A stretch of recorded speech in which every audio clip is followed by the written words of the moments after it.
There is no any other way to interpret what the president said. Any person, even a child, would understand exactly what he meant. It really cut us deep. What happened in Nyeri the other day was actually like, what he said was actually a confirmation that he's actually the biggest tribalist or the mastermind of the tribal wars that have been happening. Because how does he do that? And remember, it is the same language he used during his campaigns before.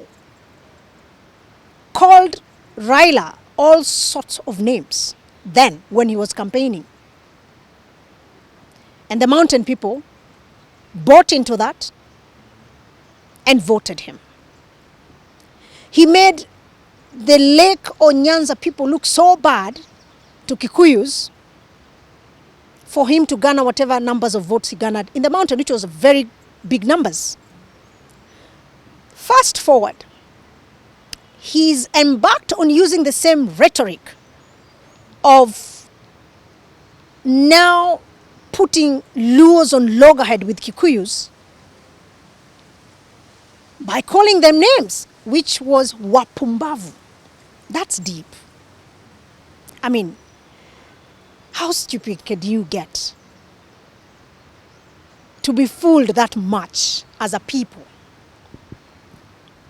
knowing fully well that he did the exact thing 2022 from the other side? So it's a wake-up call for the NYANZA Bloc. A very good day. It's another session of Road to 2027, and we are lucky to have political analyst, Jubilee luminary, wacha nikuite hivyo, Sophie Dibira Christopher. Karibu sana to Road to 2027. First of all, this week has been very busy. As we said last week when we were together, 2026 is going to be a very busy year. We've seen the president already has kicked off movements around the country that some certainly call campaign. The president, in fact, some say has been campaigning since he put the Bible down in 2022 on the September the 13th. But we are seeing these events of Nyota. I know the government means well maybe to help the youth out there. From a political perspective, what do you think this Nyota project and whatever the president and the government is doing, going around the country? This week we've seen the president has been mostly in the central region and some parts of Rift Valley. That is a bit of the central rift. What is really happening and what is the significance of all these tours? Thank you so much, Kevin, for having me today. Well, the empowerment rollout program that we are seeing President Ruto going around the country doing is nothing new that he has not been doing ever since he resumed or took office. The question will there be, what impact has this programs that he's been doing, having on, let's say, for instance, our people? We've had empowerment programs, which was Hustler Fund, which turned out to be a scam and a big flop. It would be nice maybe for him to do a review first of what he has done previously, courtesy of the program initiatives that he has, to say that we did this and this was successful. The impact on ground is this, because what we Kenyans want to see is change of lives. Are we doing better since commencement of this program? Is our youths or our people's lives changed? Those are the pertinent key areas Kenyans would want to see. We want to see and hear testimonies that actually this is having an impact and lives are being changed. But so far, nothing that is coming out of this, and hence the questions. We have this constant questioning about this program, which is running the country into billions of shillings as losses. A good example is now what he has just launched in Nyeri the other day, which is, I think, Nyota Fund, which is clearly targeting the youth. You're giving youth money to do businesses. On what foundation? Because also that is key and very important. If the infrastructures, or if the business environment itself is not sustainable or even conducive, what businesses do you expect these kids to do? Or these young people to do? At the moment, there is no money. Not very many Kenyans are suffering, and if you go and walk into the streets, Kevin, ask any Kenyan if they have money in their pockets. There is no money. So you give a youth money to go and do what businesses? Because there are people, there are no buyers, there are no customers. Let's say, for instance, if you say startups like do a small kiosk of selling, let's say, smokies or sausages. If I cannot afford a simple meal in my house with my family, as cheap as sukuma wiki and ugali, which should be below 100 shillings, how do you expect me to go buy or enjoy smokies or sausages in the streets or soda? What would a Kenyan go for in this particular scenario? So it doesn't make sense for me. I would really want to see him talk of the foundations, the structures that he has put, economical structures that will help elevate these small SMEs, businesses, to thrive. Because so far, it isn't working. Another one that I picked, which was really interesting, just the other day, there was a buzz of a YouTuber, a renowned YouTuber, called ISO-Speed. You saw what happened. It is shocking, Kevin. This is the same government that infringes on our very own youth to create content in this country. The same government which is denying our own children opportunities to earn. You can imagine how many numbers this is a foreigner from America, tapped into our own youth subscribing to his platform. The guy is making millions just to get those subscribers. Something that this government has denied our very own youth by imposing policies. I'm told there's a bill that is in parliament, or rather maybe, I don't know whether it has gone through, that looks into cutting off our young people to do the same. So how do you explain this as a government or as the president saying you are busy empowering other youths from other countries who are billionaires and yet suppressing the talents that we have of the same for our own children? Is that what you'd call empowerment? There's something wrong. There's some serious disconnect about this that is really disturbing. That boy, Ice made billions of dollars for 2 hours. The very first 2 hours this boy was in this land, he made money. Why not take the same energy and enthusiasm as the government and as the president to ensure that YouTube pay our own content creation locally, because this is what our young people do. Instead, you have a whole entire police unit trolling on our children, doing their little content because you feel offended or whatever it is, and that is what will give them numbers. I sometimes miss the eras that I would see Moi enjoying what the comedian Ridiculous would do, because what they did used to ridicule him. But did he take offense on that? He actually used to give them opportunity and a platform to make money. In fact, even invite them for the national functions to perform, and they are paid. So when you talk about programs and empowerment, those are the things I would want to see, but not clout chasing here.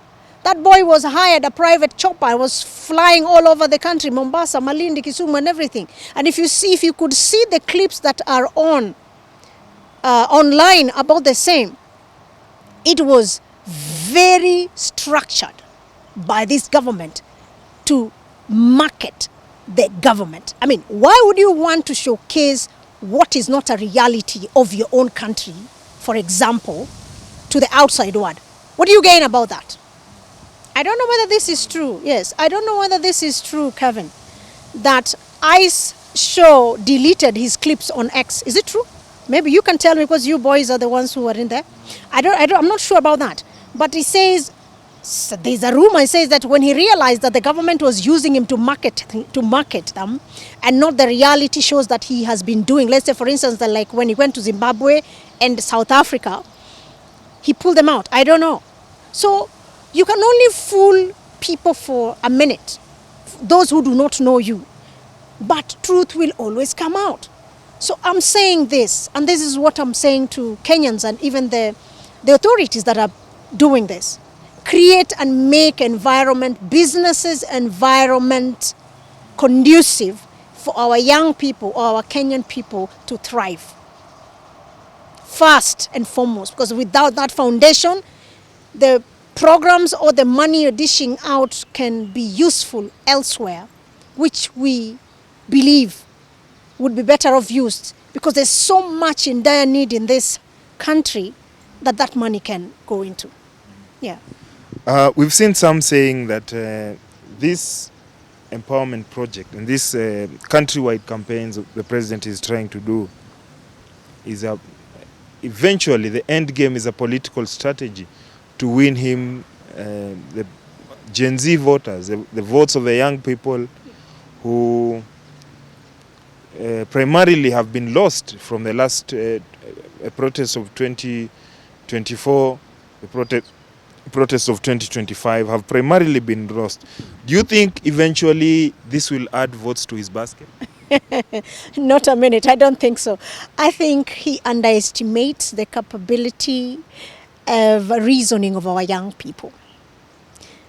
They get excited in small things, like that ice show thing. I mean, it was a buzz for them because for the very first time, they are seeing fellow YouTuber on a different level from, the US. And most of our young YouTubers were there to see him face to face. So you cannot equate or translate the excitement into votes because you think that is how you can woo them. This generation is so smart, Kevin. You'll be so shocked to overlook as a normal human being. And I think they're giving him answers real time. I've been flipping through the social media platform to get their reactions on the same. I just laughed. It's one thing for the president to think that is a way of luring these people into ensuring that he secures their votes. And it's another thing for them to also overlook the fact that these young people can see exactly what he's doing, that is using that as bait for them. And they're saying no. They enjoyed the show. Some who got privileged to see eyes face to face, enjoyed it, took selfies, and that is just about being a youth. The rides this guy took in the town with the most, the matatus, calligraphs. I would have appreciated it more if it was a matatu owned by a young local Kenyan who is also, trying to grow in that industry. And what did we see? We saw the famous Mood matatu, which is owned by the president's son. I mean, come on. Now you can see how these kids are joining the dots. And instead of appreciating or maybe being wooed as he had thought to woo them, it disgusts them. It just propels them more and more. I would have appreciated it if he went down where these calligraphs are done, the matatu printers, and let's see the hard work of these young people and market the talent out there. Those are the things we want to see. So, small world, I can say, for him. And I still don't understand and don't get who advises him. Because if he was to get proper advice, then those are the things that you would have looked into for him not to look bad. And as young people would say, I'm a burnt already. Let's move to a different thing. Still during this week and a better part of last week, we saw President William Ruto was in Nyeri, and he made a comment that has really ignited some debate online. And I want to ask you this question. As a leader from the NYANZA region, there's a comment that was President Ruto made, and he was telling the people in Mount Kenya that you guys voted for me, I cannot abandon you and go to some other people. And he used the word WAPUMBAVU. Some have interpreted that to mean the new constituency that William Ruto is quoting, that is from the NYANZA region. I don't know, how was your interpretation of that statement? Kevin, there is no any other way to interpret what the president said in Nyeri, because it was as clear as day. And any person, even a child, would understand exactly what he meant. So it really cut us deep, we people from NYANZA. And especially leaders who have been, who are on ground, dissecting everything that is happening politically. Our people now understand. What happened in Nyeri the other day was actually like an eye-opener for NYANZA Bloc people who of recently had trusted the president almost close to 100%. And they thought maybe that is the camp that they're supposed to be in and they will follow him. Only to know that it was again another big stab at the back. What had come clearly is that the tribal wars, the tribal feuds that has been fueled, that has been happening among his leadership, it's actually not coming from any other father. In fact, what he said was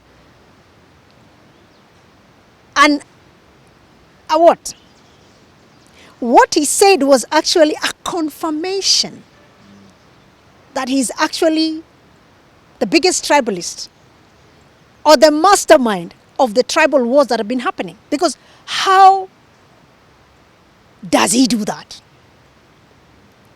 And remember, it is the same language he used during his campaigns before. Called Raila all sorts of names then when he was campaigning. And the mountain people bought into that and voted him. He made the Lake NYANZA people look so bad to Kikuyus for him to garner whatever numbers of votes he garnered in the mountain, which was very big numbers. Fast forward, he's embarked on using the same rhetoric of now putting Luos on loggerhead with Kikuyus by calling them names, which was WAPUMBAVU. That's deep.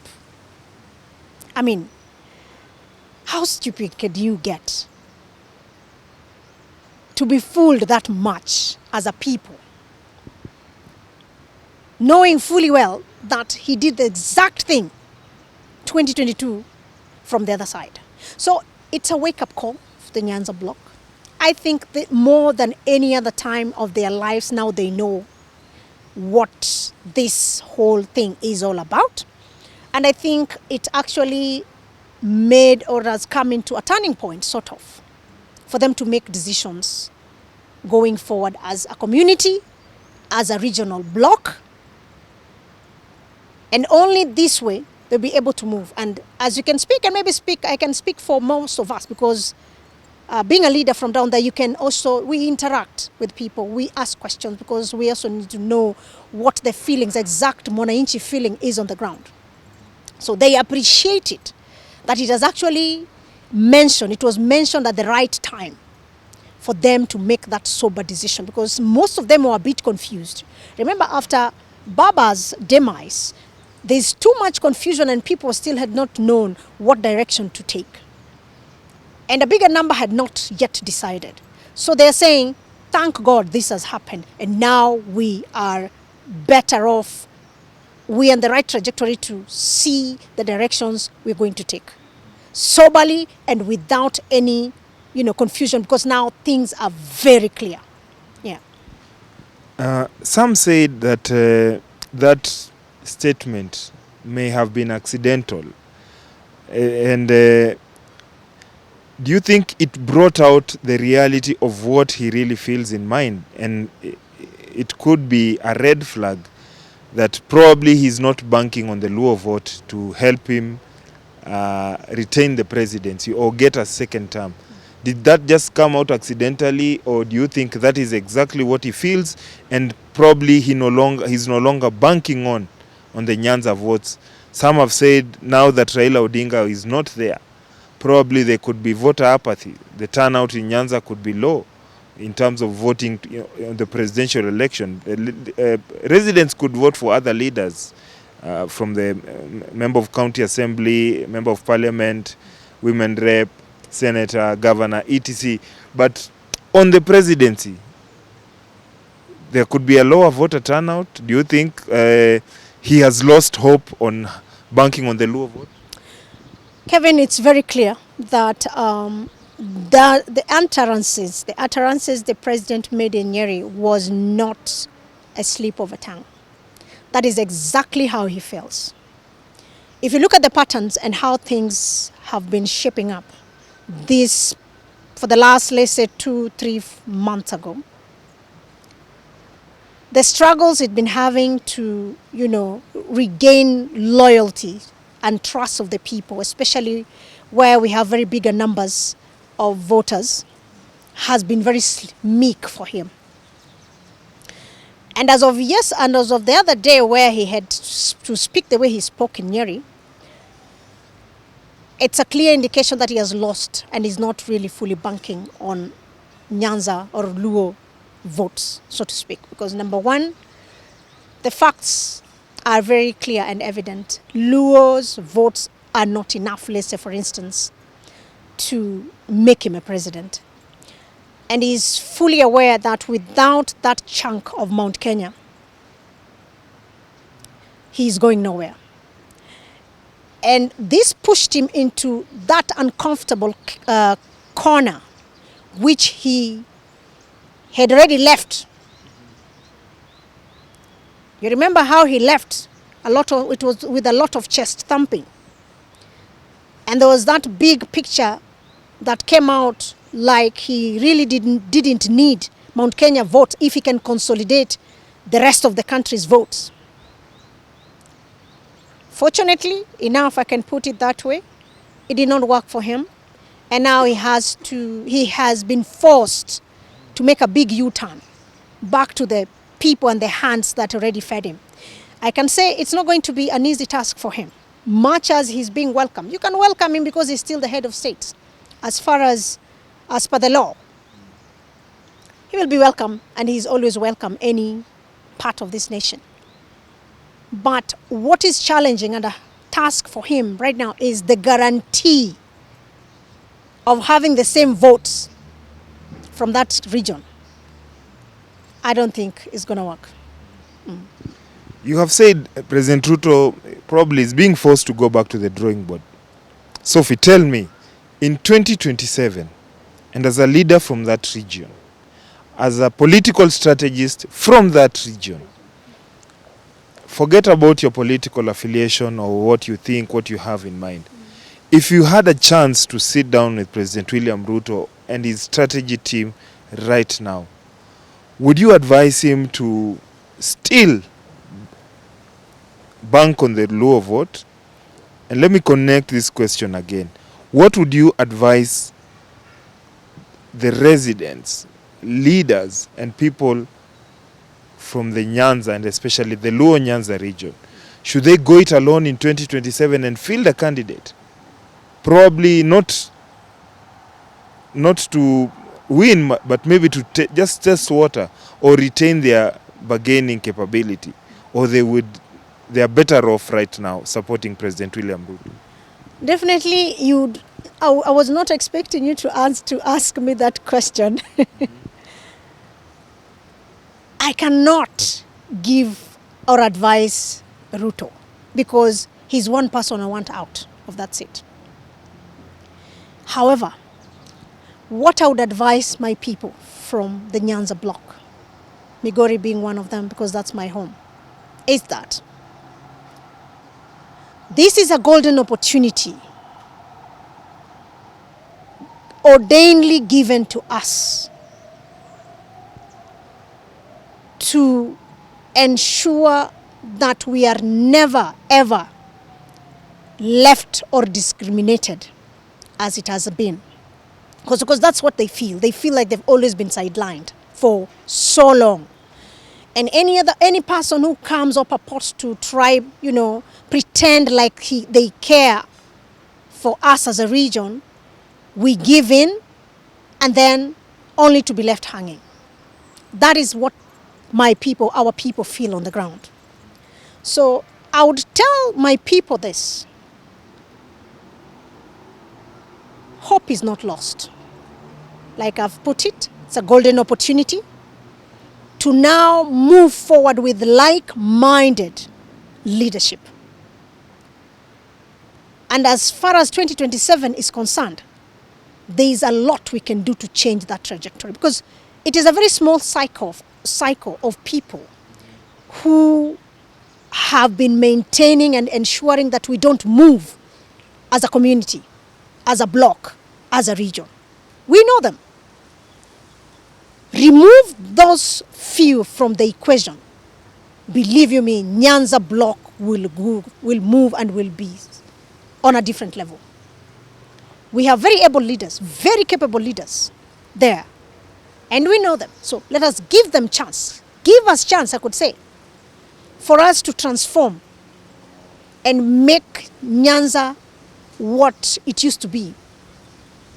There was a time NYANZA was NYANZA and it had its own glory. Na sifa nyingi sana. So that is where we want to go back and even make it better because right now people are very educated, someone like us. So we have technocrats here who are ready. We are ready to ensure that these changes are done and move our region and make it grow development-wise like any other region out there. I pose this challenge to my very own people. How would you explain an MP who has sat on the seat and you elected them as a people, who maybe has sat, because majority of them has done 2-3 terms. You compare their track record of what they've been doing development-wise with the same capitation other MPs are being given elsewhere. It's not a match. So that is a clear thing. I'm telling my people that you don't need to look further. It's already here. You can see it with your own eyes. So we are changing it. We are changing it. We are not looking back. And any other person who would think that a Luo Nation or a NYANZA bloc is a swing vote for them is dreaming. We deserve that equal treatment and equal respect as such as a people, so that we move as one nation, as one Kenya, because that is what we want to build. Very easily attainable. We can achieve this like instantly. The formula is simple, Kevin. House cleanup. Remove all the chaffs. And we know the chaffs. Thank you very much. I wanted to ask you this question, but let's end it on this note. Yesterday, you've talked about development record. It is about leadership. It is not about maybe the resources. It's just about better planning, better advocating, better pushing for resources. And this doesn't have to be done probably as a bloc, as a political bloc. Yesterday, we saw one of the leaders, one of the MPs in the country, announced that in his constituency, people will be paying 500 shillings as school fees, as academic fee. This social question, do you think the government, I would say, because education is not a devolved function. It is a function that rests in the national government. Do you think the government deliberately wants to make education still, have parents still paying school fees so that they can thrive in the confusion? Maybe somebody can steal in the confusion. Do you think it is time that primary, secondary, and probably tertiary education in Kenya should be free for all, so that we see politicians stop using bursaries to have old mothers, hungry parents sit in the sun? Some are even sat on the ground to wait to fill a bursary form. It's time that we just revolutionize Kenya and make education free, entirely free. All you need to buy is, say, school uniform, because sometimes even now primary education is not free. In primary school we see parents still being asked, sijui toeni pesa ya nini. Eventually you would find a parent for example in urban areas, parents even pay 10,000-15,000 per term, but the education is said to be free. Kevin, I can't emphasize this enough. The problem we have in Kenya is not something that cannot be fixed. The problem we have is management problem. We have elected incompetence and thieves running dockets they do not care about, neither do they understand. The only thing they understand is themselves, enriching themselves. And this is what we must do away with. And a good example is that MP from Central who is actually stripping them naked in front of everybody else to say that this is doable. 500, it's a reprieve for any parent right now at these tough times we are going through. And he understands the depths of what the parents are done. And sitting from where he sits, he also fully understands that the capitation that he's given, if managed well as he's been doing, it is manageable and it works. So we don't understand why others are feeling threatened, because I can see some of them now, all of them as like up in arms in media, trying to, bring up about a picture of what they're doing. We don't need you to go to media houses and TVs to tell us what you've been doing. If you've been doing something, we will see. Don't blow your own trumpet. If you've not worked for the time that you've been in the office, we will still we know. So what MP Kiharu has done was timely. And it has come at a very, very good timing for us, because look at how the Northeastern people are complaining. To some extent now, the tree-hugging concept has actually moved into Mandera. I don't even wonder, it's a desert. Do they have tree? But there is one girl I've seen, a Gen Z hugging a tree to ensure that their rights are given to them. There are no hospitals up there, no schools. The capitations being disbursed from the treasury are the same with Kiharu and every other places. Why is it that there's schools in the remotest areas in Kiharu, for instance, and there is none in Northeastern? Those are the sad stories that are really aggravating Kenyans. And the same culprits who are doing this are in bed with the government. These are the people who are bribed in parliament to pass punitive bills to continue suppressing the people. I think I really want to applaud Kenyans that the consistency and the zeal they've had to push the reforms and change is just not targeted or, a problem for one region or area, but it affects all of us. And now Kenyans are wide awake to see that they've been robbed by the very own people whom they entrusted to go speak on their behalf. Wanaenda nyumbani, Kevin, I'm telling you. Much as they would want to do 1,000 press conferences every day, too little, too late. We need to reconstitute a new government with us new leaders who are going to clean up all this mess and return the resources that have been fraudulently and punitively been taken away from our people and give it back to the people. I made somebody laugh the other day. Somewhere along Gong Road, there is a very big skyscraper finished, or there is one unit that has been finished with about 100 units, and the third one is almost done. The fourth one foundation has already been put. This belongs to one of the governors. I'm not even going to mention names. So I was thinking, why not change all those investments that they've been investing? And maybe, let's say, for instance, I'm not saying it is my governor. I'm just giving you an example. So if it is my governor erecting that, the money that is going to be collected there, because I'm thinking the premise is actually doing commercial building. The rents and the leases that are going to be collected there should be going back to the county that money has been stolen. So that if we're saying there's no capitation for school in that particular county, we'll be getting money from those businesses. So what I'm saying is simple.